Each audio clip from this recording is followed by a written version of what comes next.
At 6, there is more outrage tonight following a controversial Catholic mass last week involving Buffalo's interim bishop and priests accused of sex abuse. The I-Team has uncovered internal documents from the diocese's secret archive that show what an Amherst pastor knew about the sexual abusers at his church. Here's Chief I-Team investigator Charlie Specht. It's infuriating, it's disgusting, and plus it's a terrible message for the very good and holy priests of this diocese. The pastor of St. Leo's Catholic Church in Amherst allowed his parish to be used last week for the controversial Mass Bishop Edward Scharfenberger celebrated with priests who have substantiated child sex abuse claims against them. At that Mass, Msgr. Robert Zapfel was on the altar when Father Tom Grossock was invited to bring up the gifts of bread and wine. Even though new secret church documents obtained by 7 Eyewitness News show Zapfel himself investigated child abuse claims against Grossock in 1987 and determined them to be credible. It's outrageous.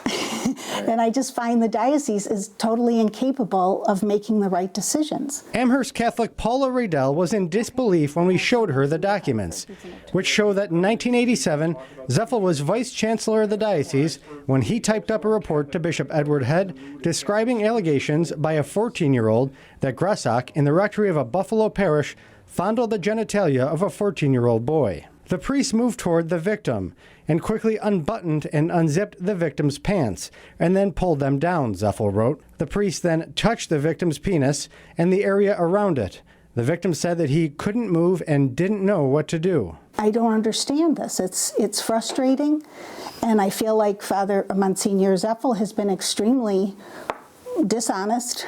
In his conclusion, Zapfel wrote that Grossock's alleged victim has been very consistent in the details about what happened. 2 other priests testified to his truthfulness.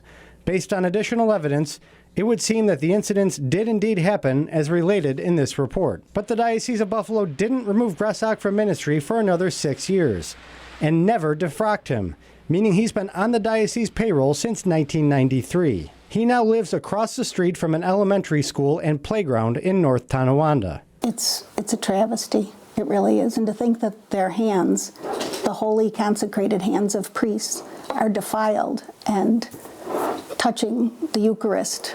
Riedel is angry with Bishop Scharfenberger for organizing the event. The bishop said it was intended for penance, but she's also critical of Zapfel for allowing his church to host it. And what a terrible position to put your parishioners in, to let people that you know are guilty of horrendous things into their parish. Riedel and other Catholics who reached out to the I-Team in recent months have also been critical of how Zapfel allowed another priest, Father Joe Gatto, who denies allegations of sexual misconduct with young men, to assume a prominent position at St. Leo's after he was reinstated by the diocese. And that's not acceptable. There were 2 young men who were victimized who had sought out this priest for counsel.